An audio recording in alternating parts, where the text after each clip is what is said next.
यदि हम स्टैटिस्टिक्स की माने तो इंडिया में एवरी ईयर जो सबसे ज्यादा क्राइम्स बढ़ते जा रहे हैं वो है क्राइम्स अगेंस्ट वुमेन, जैसे कि domestic violence, rape, assault, sexual harassment etcetera.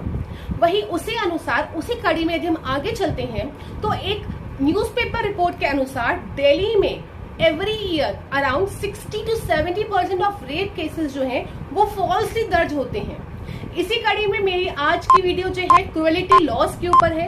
Cruelty के रिगार्डिंग जितने भी लैंडमार्क जजमेंट्स इंडिया में आज तक आए हैं या notable judgements of high court या फिर ऐसे जजमेंट्स जो कि आपको पता होने चाहिए, उसको आज हम चर्चा में लाएंगे, उसको डिटेल एनालिसिस करेंगे। With this note I welcome you all to my channel. Hope आपको वीडियो पसंद आएगी। इफ यस, इसको एंड तक देखिएगा, लाइक कीजिएगा, शेयर कीजिएगा एंड सब्सक्राइब कीजिएगा। Let's start. देखिए, क्रुएलिटी के रिगार्डिंग अगर हम देखते हैं 498A ऑफ आईपीसी में 1983 में अमेंडमेंट हुआ, जहां पे इस प्रोविजन को ऐड किया गया कि यदि हस्बैंड या उसके रिलेटिव क्रुएलिटी करते हैं विमेन पे तो उनको वहां पे सजा दी जाएगी। सिमिलरली डाउरी प्रोहिबिशन एक्ट भी है हमारे पास। उसी कड़ी में एविडेंस एक्ट में 113B भी है कि यदि 7 साल के अंदर किसी विमेन की डेथ हो जाती है और वो होती है बिकॉज ऑफ डाउरी, तो इन दैट केस जो रिलेटिव्स हैं उनके लिए हम शैल प्रिज्यूम करेंगे कि उन्हीं ने ही डाउरी डेथ कॉज किया है। Similarly in IPC section 304B में डाउरी डेथ की पनिशमेंट को भी प्रिस्क्राइब किया गया है। सीआरपीसी में चलते हैं तो 198A में बताया गया है कि डाउरी डेथ, क्रुएलिटी, इन सब के लिए कौन कौन लोग जो है केस फाइल कर सकते हैं, कंप्लेंट फाइल कर सकते हैं। इन सब प्रोविजंस को एक साथ पढ़ते हुए I would like to mention the very first case of my video today which is BN Joshi versus state of Haryana, जहां पे मोटिव बताया गया था 498A of IPC and 304B of IPC में ऐड करने का। उन्होंने बोला कि ये प्रोविजंस को इसलिए लाया गया है ताकि हम सोशल इविल जैसे कि dowry prohibition, dowry deaths, cruelty against women, इन सब को हटा सके, कम कर सके, इनके लॉज को स्ट्रेंथन कर सके। फिर इंडिया में लिव इन रिलेशनशिप्स का भी बहुत है। आज के टाइम में इनका स्कोप बढ़ता जा रहा है।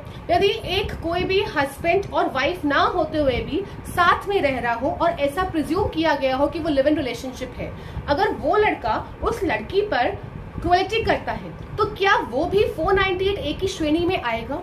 यस, बिल्कुल आएगा।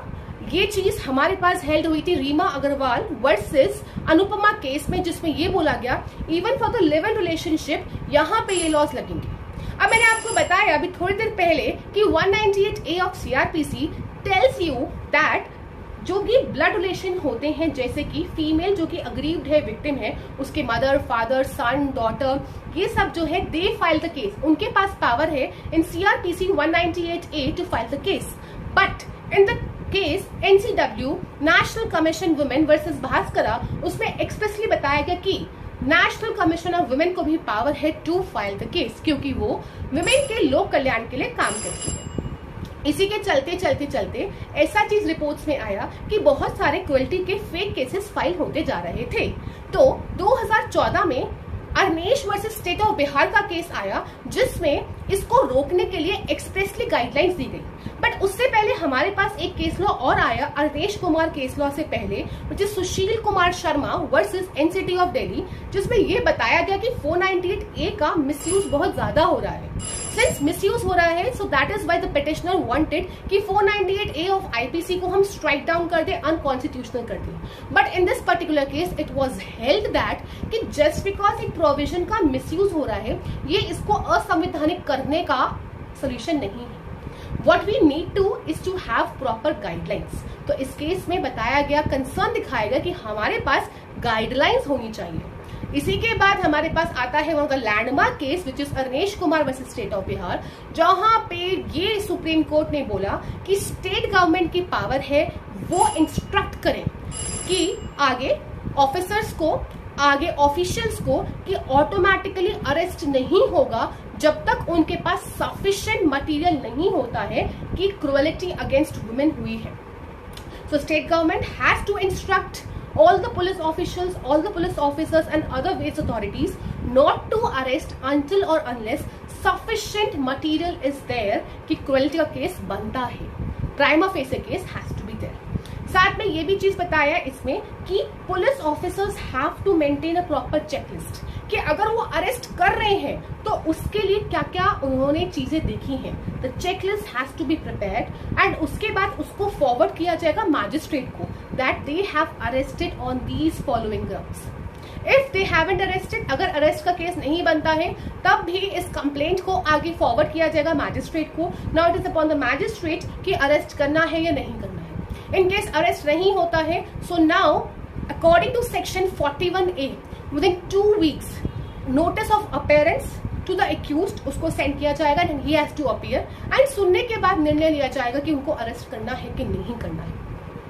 मूविंग फॉरवर्ड, उसके बाद 2018 में 2 जज बेंच आती है, case Rajesh Sharma versus state of UP, जहां पे ये बोला गया कि देखो पुलिस ऑफिसर्स को ये पावर देकर टू अरेस्ट बहुत ज्यादा मिसयूज हो रहा है एंड गाइडलाइंस भी फॉलो नहीं हो रही हैं, एंड दैट इज व्हाई हमें एक और अथॉरिटी की रिक्वायरमेंट है which is family welfare committee.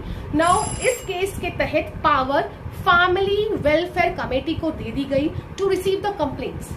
अगर उनके अनुसार क्रुएल्टी का मैटर बनेगा तो पुलिस ऑफिसर के पास आगे मैटर जाएगा, अन्यथा नहीं जाएगा।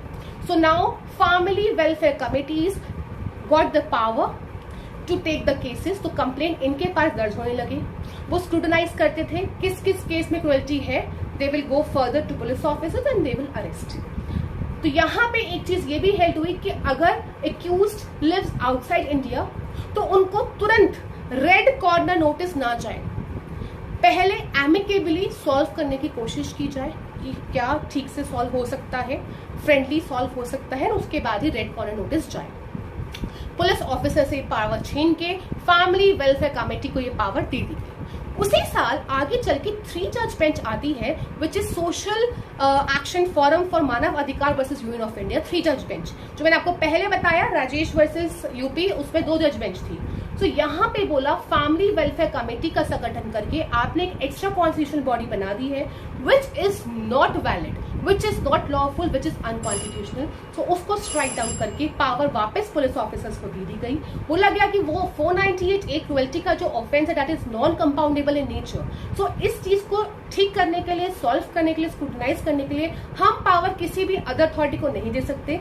पावर वापस से पुलिस ऑफिसर्स को चली गई। बट ये चीज हेल्ड हुआ कि पुलिस ऑफिसर्स जब तक सेटिस्फाई नहीं होते, जब तक चेकलिस्ट नहीं बनाते, जब तक अरनेश की सारी गाइडलाइंस को फॉलो नहीं करते, दे कैन नॉट अरेस्ट। तो ये तो हमारी पूरी जर्नी थी 2018 तक। उसके बाद 2023 में एक और केस आता है which is Ashfaq alarm versus state of Jharkhand. Ashfaq alarm versus state of Jharkhand 2023 का केस है, जहां पे सुप्रीम कोर्ट ने ये चीज बोला कि हमें अरनेश कुमार की गाइडलाइंस को स्ट्रिक्टली फॉलो करना है और वो गाइडलाइंस स्ट्रिक्टली फॉलो नहीं हो रही हैं। तो supreme court instructed state government कि वो आगे जाके अपने डीजीपीस को, जो भी पुलिस ऑफिशियल्स है, उनको इंस्ट्रक्ट करें that strictly Arnesh Kumar guidelines have to be followed. And आज का recent case which is A versus S, ये एक दिल्ली हाईकोर्ट का केस है, but it is a notable judgement जिसमें ये बताया गया कि यदि कोई भी वाइफ फॉल्स एलिगेशन लगाती है क्रुएल्टी का या रेप का अगेंस्ट हस्बैंड, तो वो एक्सट्रीम क्रुएल्टी की श्रेणी में आएगा। तो on this ground husband can take divorce. Cruelty तो हो गया, उसने क्रुएल्टी का एक्शन लगाया, वो फेक था, फेक एलिगेशन था।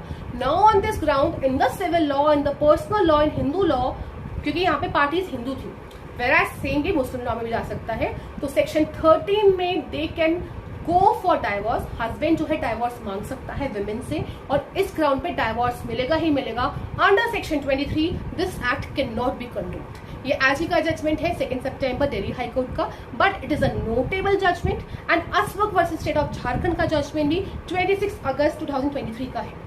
अभी तक के जो भी मुझे जजमेंट्स बहुत इंपॉर्टेंट लगे, I try to bring in this whole lecture. Hope आपको ये वीडियो इन्फॉर्मेटिव लगी होगी। That's it for today. Thank you so much. Please to like, share and subscribe.